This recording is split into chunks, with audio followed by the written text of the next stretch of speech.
ఉంది కాబట్టి మగవారితో సమానంగా మనం ఆర్థికంగా నిలదొక్కుంటేనే తెలంగాణ రాష్ట్రం కూడా ముందుకెళ్తుంది. మా రేవంత్ అన్న కూడా ఒకటే చెప్తున్నాడు, 33% రిజర్వేషన్ వస్తే మొత్తం మీదే కదా అంటున్నాడు. అంటే నవ్వుతూ చెప్తున్నాడు, అంటే హ్యాపీగా అనిపిస్తుంది, అన్న ఒక భరోసా ఇచ్చినట్టు అనిపిస్తుంది. కాబట్టి మాలాంటి లేడీస్ కాంగ్రెస్ పార్టీలో అయితే హ్యాపీగా కొంచెం స్వేచ్ఛగా మాట్లాడగలుగుతాము. స్వేచ్ఛగా ఈరోజు ఈ స్టూడియోకి వచ్చానంటే మాకు కాంగ్రెస్ పార్టీ ఇచ్చిన స్వేచ్ఛనే కదా. సో మన స్వేచ్ఛ అనేది మన భావజాలను చెప్పుకోవాలంటే ఒక ప్లాట్ఫామ్ ఉండాలి. ఆ ప్లాట్ఫామ్ కాంగ్రెస్ పార్టీ ఇచ్చింది కాబట్టి డెఫినెట్గా కాంగ్రెస్ పార్టీ నా మీద నమ్మకం పెట్టుకుంది. ఆ నమ్మకాన్ని నేను నమ్మకంతోనే పనిచేస్తాను. అధిష్టానం ఏదైతే చెప్తే అదే చేస్తాను. సంజయ్ రెడ్డి గారు, ఇప్పుడు మండల్లో కల్వకుంట్ల కవిత ఎవరైతే ఉన్నారో కొంత భావోద్వేగానికి గురైన పరిస్థితి. అంతటి భావోద్వేగానికి గురైన ఆవిడ కొన్ని మాటల్ని, కొన్ని ప్రశ్నల్ని బీఆర్ఎస్ పార్టీకి సంధించింది. ఈ రోజు వరకు కూడా హరీష్ రావు గారు కావచ్చు, లేదంటే కేటీఆర్ గారు కావచ్చు, కేసీఆర్ ఎవరు రియాక్ట్ అవ్వలేని పరిస్థితి. అంటే వాళ్ళకి సంబంధించిన ఈవిడ అడిగిన ప్రశ్నలకు వాళ్ళ దగ్గర సమాధానాలు లేవంటారా? అసలు కవిత గారి గురించి చెప్పమంటే మీరేం చెప్తారు? డెఫినెట్ గా కవిత గారు అడిగిన ప్రశ్నలకు హరీష్ రావు, కేటీఆర్ 100% చెప్పాలి. కాంగ్రెస్ పార్టీని మమ్మల్ని మీరు ప్రశ్నించడం కాదు, ఫస్ట్ కవిత గారి మాటలకి స్పందించాలి. స్పందించకుంటే ఎట్లా? ఇప్పుడు మీరు స్పందించకుంటే నిజాలు అనుకుంటారు. ఒకవేళ మీరు స్పందించారనుకో దానికి ఆన్సర్ చెప్పాలి. అదే అవునా కదా? ఒక ఆడకూతురికి న్యాయం చేయని వాళ్ళు మీరు తెలంగాణ రాష్ట్రాన్ని ఏం చేస్తారు? మేము అధికారంలోకి వస్తామంటున్నారు. ఏ రకంగా వస్తారు? ఒక్క ఆడకూతురిని హ్యాండిల్ చేస్తలేరు మీరు. ఆత్మగౌరవం లేదని ఏడుస్తుంది, నన్ను ఆస్తుల కోసం కాదంటుంది. దేనికోసం మరి? మీ చెల్లెంది, మీ మర్దలు, మీ చెల్లె ఎవరి కోసం ఏడుస్తుంది? దేనికోసం ఏడుస్తుంది? నేను అనేది ఏంటంటే ఏదేమైనా కూడా కవిత గారు మాత్రం చాలా కమిట్మెంట్. రాజకీయాలను పక్కన పెడితే ఒక మహిళగా ఆమెలో ఒక కమిట్మెంట్ అయితే ఉంటుంది. కాకపోతే ఏంటంటే ఆమె ఈ శాసన మండలిలో ఏడవడం అనేది కొంచెం బాధ అనిపిస్తుంది. ఒక మహిళ కదా, ఎవరమైనా ఏడ్చినప్పుడు బాధ అయితే అవుతుంది. అయితే అట్ ద సేమ్ టైం ప్రజలు కూడా ఈ ఏడుపేదో ముందేడిస్తే బాగుండేది కదా అనేది అడుగుతున్నారు. తీన్మార్ మల్లన్న ఒక తీవ్రమైన వ్యాఖ్యలు అయితే చేశాడు. మీరు కవిత ఎవరైతే ఉన్నారో కాంగ్రెస్ పార్టీ తీసుకునే ప్రయత్నం చేస్తుంది. మొన్న ఎవరైతే రీసెంట్ గా మంత్రులుగా ఉన్న వాళ్ళు ప్రమాణ స్వీకారం చేశారో, నేను ఒక్కటి చెప్తున్నా, తీన్మార్ మల్లన్న అనే వ్యక్తి గురించి నేను మాట్లాడాను. ఎందుకంటే ఇప్పుడు ఆయన మా పార్టీ నుంచి గెలిచి ఏం మాట్లాడాలి చెప్పు? ఆయన ఏం మాట్లాడుతున్నాడు? ఇప్పుడు ఆయన గెలిచింది ఏ పార్టీ నుంచి చెప్పండి? కాంగ్రెస్ నుంచి. కాంగ్రెస్ సిద్ధాంతాలకు అనుకూలంగా మాట్లాడాలి, సిద్ధాంతం ప్రకారం పోవాలి, పార్టీ గైడ్లైన్ దాటొద్దు. ఆయన పార్టీ గైడ్లైన్ తెచ్చి బయటకు వెళ్ళండి. ఆయన గురించి నేను మాట్లాడాను. మీరు కవిత గారి గురించి అడగండి, నేను చెప్తాను. ఎందుకు అనంటే ఒక ఆడపిల్ల శక్తిగా ఎదగొచ్చు.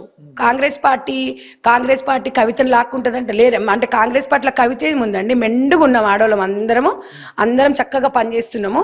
కాంగ్రెస్ పార్టీ అంటేనే మహిళలు అంటేనే కాంగ్రెస్ పార్టీ. కవితను తీసుకోవాల్సిన అవసరం మాకు లేదు. సరే, వాళ్ళ ఊహాగానాలకి మనం సమాధానం చెప్తే ఇంకా మనకన్నా ఎక్కువ పెద్దగా ఊహించుకుంటారు వాళ్ళు. కాబట్టి అలాంటి వాళ్ళని మనం ఊహించుకోవాల్సిన అవసరం లేదు. కవిత ఆమె వ్యాఖ్యల గురించి ఇవన్నీ మమ్మల్ని అడగొద్దు. మీరు వెళ్ళేసి కేటీఆర్ దగ్గరనో లేకపోతే హరీష్ రావు దగ్గరనో మైక్ పెట్టి అడగాలి. మీ మర్దలు లేకపోతే మీ మాజీ ఎంపీ గారు, మాజీ ఇప్పుడు ఎమ్మెల్సీ గారు ఇలా వ్యాఖ్యలు చేస్తుంది, కవిత పైన మీ స్పందన ఏందని అడగాలి. కాంగ్రెస్ వాళ్ళ దగ్గరకు వస్తే మేమేం చెప్తాం? వాళ్ళని పోయి అడగాలి, వాళ్ళు సమాధానం చెప్పాలి. ఏం చెప్తారు? మిమ్మల్ని దగ్గర కూడా రానియరు. కవిత గారు వస్తే అసలు మీ పార్టీ ఆహ్వానిస్తుందా? ఒక్కటి చెప్పనా, అది నా పరిధి కాదు. ఇప్పుడు రాష్ట్ర స్థాయి జాతీయ స్థాయి నాయకులు మాట్లాడతారు. వాళ్ళు ఏ నిర్ణయం తీసుకున్నా 100% పార్టీకి మేము 100% వాళ్ళు ఏ నిర్ణయాలు తీసుకున్నా కట్టుబడి ఉంటాం. కానీ మేము రాష్ట్ర అభివృద్ధి కోసం మీ పదవి ఇచ్చిర్రు మాకు. ఎవరి మీద కామెంట్ చేయడానికి, ఎవరినో చేయడానికి కాదు. పార్టీ గైడ్లైన్స్ ప్రకారంగా ఈ నెల 20 తారీఖు నుంచి 30 తారీఖు వరకు గ్రామాలలోకి వెళ్తున్నాము, కార్యకర్తలకు కలుస్తున్నాము.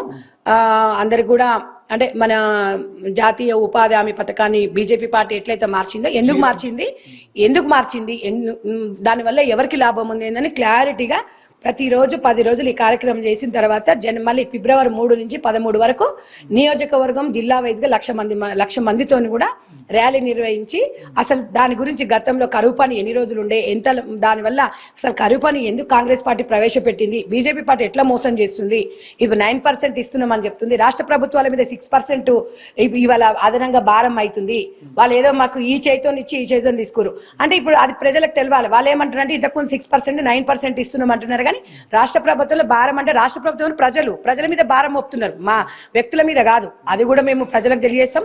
మేము ఇవాళ ఉపాధి హామీ దాంట్లో మేము 223 పనులు అందులో మేము అటాచ్ చేసి ఇప్పుడు అట్లా కాదంట. బీజేపీ పార్టీ ఏ పని చెప్తే ఆ పని చేయాలంట. ఎందుకు చేయాలనేది కూడా అప్పుడు ఎక్కువ శాతము ఎస్సీలకు 20%, ఎస్టీలకు 20%, మిగతా మహిళలకి చాలా అందులో అవకాశాలు ఉండే. ఇప్పుడు మహిళలకు కానివ్వండి, అక్కడ ఉన్న ఎస్సీ ఎస్టీ వాళ్ళకి కూడా మంచి పనులు దొరికేవి. ఈ రోజు 10 రోజులు పెంచినాం అంటున్నారు. ఎక్కడ 10 రోజులు పెంచిండ్రు, వాళ్ళకి ఎంత ఇవ్వగలుగుతారు అనేది టోటల్గా క్లారిటీగా గ్రామాన్ని వెళ్తాం. ప్రతి సర్పంచ్ని కలుస్తాం. ప్రతి సర్పంచి మా వాళ్ళే, పార్టీలతో మాకు సంబంధాలు లేవు. ఇవాళ కాంగ్రెస్ పార్టీ, తెలంగాణ రాష్ట్రంలో కాంగ్రెస్ పార్టీ సీఎం ఉన్నారు. సీఎం చెప్పిన పిలుపుని ఇస్తాం. ఇంకొక విషయం ఏంటంటే ఒక్కొక్క మండలాన్ని కూడా రాష్ట్ర స్థాయి నాయకులను కమిటీ వేస్తున్నారు. అంటే ఒక బాధ్యతగా మా మీద బాధ్యత ఉంది, మేము చేసినవన్నీ ప్రజలకు తీసుకెళ్లాలని. కాబట్టి ఇప్పుడు కాంగ్రెస్ పార్టీ ఎంత మంచి పనులు చేస్తుందంటే ఒక్కొక్కటి చెప్తుంటే గత చరిత్రను తెలుసుకుంటే బూస్ బాంబ్స్ వస్తున్నాయి. ఇవన్నీ కూడా సమాజం మాలాంటి మహిళలకు తెలవాలి, ఇప్పుడు రాబోయే యూత్ కూడా తెలవాల్సిన అవసరం ఉంది. వీళ్ళు ఏదో వచ్చేసి రాజ్యాంగాన్ని మారుస్తాం, మాకు 400 సీట్లు ఇవ్వండి అంటే వాళ్ళకి ఏం చేసిండ్రు, కర్రీగాల్చి వాత పెట్టి 240కి పరిమితం చేసిరు. లేకపోతే రాజ్యాంగాన్ని కూడా మారుతురు, వాళ్ళు ఏదైనా మారుస్తారు. కానీ రాజ్యాంగం మారిస్తే ఓటు పోయినట్టే. ఓటు పోయిందంటే అన్ని పోయినట్టే. ఇంకా దేనికి అర్హులు అవుతాం మనము? గతంలో రేవంత్ రెడ్డి గారు కావచ్చు, కేసీఆర్ గారు కావచ్చు, ఎన్ని మాటలు బయట మాట్లాడుకున్నా ఒక శాసనసభలో మరి మాజీ ముఖ్యమంత్రిగా రేవంత్ రెడ్డి గారు గౌరవం ఇచ్చి ఆయన్ని నమస్కారం చెప్పి ఎలా ఉన్నారని అడిగారు. దాన్ని కూడా కేటీఆర్ గారు మాట్లాడుతూ ఇవి పైకి ఒక మాట లోపల ఒక మాట అని మాట్లాడిందని, అవన్నీ గిచ్చికయ్యాలు పెట్టుకో తీట పంచేది మాకు అవసరం ఉండదు. ఆయనకి ఏదో కేటీ రామారావుకి ఏదో ఒక నోరు దుర్దుంటది. అది సంస్కారం చూస్తారా? నువ్వు వెనుక కూర్చొని నీ సంస్కారమే చూస్తున్నాడా? వెనుక కూర్చొని ఒక సీఎం గారు ఎంత ముద్దుగా అనిపించింది. ఇప్పుడు నిన్న సీతక్క, కొండ సురేఖ కూడా ఇంటికి పోతే ముద్దుగా పిలిచి ఆహ్వానించిండు. అట్లా కలిసి పని చేసుకోవాలి. కానీ మీకు ఎట్టా చేత కాదు, చేసిన ఎందుకు చేయని రాదురి. ఇప్పుడు ఆయన వచ్చి ప్రతి నమస్కారం పెట్టిండు. కేసీఆర్ గారి దగ్గరకే పోయిరు. ఆయన సీఎం నేను కదా, కేసీఆర్ నా దగ్గర రావాలనిలే. రేవంత్ అన్నకు సంస్కారము ఉగ్గుపాలతో పోసింది.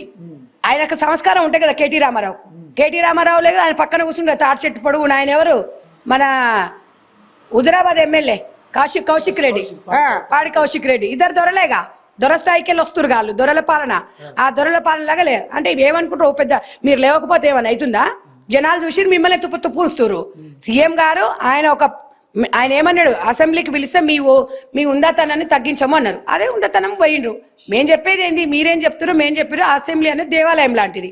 అసెంబ్లీలో మాట్లాడుకోవాలి. కానీ మేము బయటకు వచ్చి స్టేట్మెంట్లు పెట్టి ప్రెస్ మీట్లు పెడితే పొడిచేది ఏముండదు. ఆడ మీకు భయపడేది కూడా ఏముండదు. ఆల్రెడీ ప్రజలల్లా అసలు మీరేంది అనేది టోటల్గా తెలిసిపోయింది. మమ్మల్ని అడిగితే మేము చెప్పేది ఏం లేదు. ఆల్రెడీ బీఆర్ఎస్ పార్టీ భూస్థాపితం అనేది ప్రజలకు తెలిసిపోయింది. చివరిగా ఒకటి, ఏదైతే సంజయ్ రెడ్డి గారు ఉన్నారో గత వారం రోజుల నుంచి జరిగిన కొన్ని సంఘటనల కారణంగా మీకు ఏమైనా థ్రెడ్నింగ్స్ లాంటివి కానీ ఏమైనా వచ్చినాయి? ఎందుకంటే మీరు ఉన్నట్టుగా మీరు కొన్ని దగ్గర మాట్లాడిన పరిస్థితి. గతంలో ఆర్జీవీ లాంటి వ్యక్తి కొన్ని విషయాల్లో రియాక్ట్ అవ్వలేదు. కానీ ఆర్జీవీ ఎంత బోల్డ్గా మాట్లాడినా రియాక్ట్ అయిన వ్యక్తి శివాజీ విషయంలో రియాక్ట్ అయింది. ఆవిడ కొన్ని విషయాలు మీరు రియాక్ట్ అయ్యారు. మీకేమన్నా థ్రెడ్డింగ్స్ లాంటివి ఏమైనా వచ్చినాయి? మీరు ఏమంటారు ఈ టోటల్ ఎపిసోడ్ గురించి? నేను టోటల్గా అయితే ఇప్పుడు అది జరిగిపోయిన దాని గురించి మాట్లాడదలుచుకోలేదు. మీరు అన్నారు కాబట్టి చెప్తున్నా. ఏదేమున్నా నన్నైతే ఎవ్వరు ఒక మాట కూడా అనలేదు, అప్రిషియేట్ చేశారు. సో అంటే మళ్ళీ ఈ జరిగిపోయిన దాని గురించి మనం చర్చించుకోవడం అయితే వేస్ట్. కాకపోతే నాకు అలాంటివి అయితే ఏం జరగలేదు. ఒక తెలుగు మహిళగా రాష్ట్రాలు కూడా ఓకే అని అన్నారు తప్ప అట్లా బెదిరింపులు అట్లా ఏం లేదు. ఒక ఆడబిడ్డగానే, ఒక అక్కగానే, ఒక చెల్లెగానే నన్ను ఓన్ చేసుకున్నారు.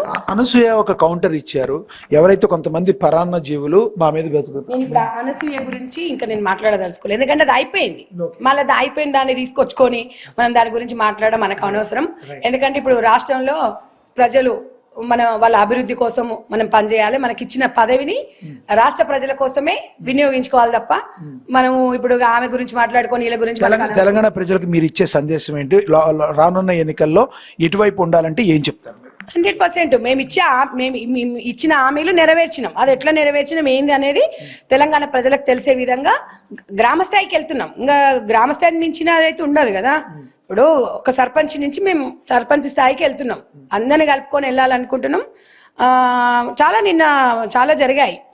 ఇప్పుడు సర్పంచులను కూడా అందరినీ ఏకతోట మీద తీసుకొచ్చి ఒక మీటింగ్ పెట్టేసి వాళ్ళకి ఒక గైడ్ లైన్స్ ఇచ్చి ఒక వినతి పత్రం అంతా తీసుకొని, ఎందుకంటే గ్రామీణ ప్రాంతాలలో గతంలో మనం చేసిన కార్యక్రమాల గురించి, బీజేపీ పార్టీ చేస్తున్న అవినీతి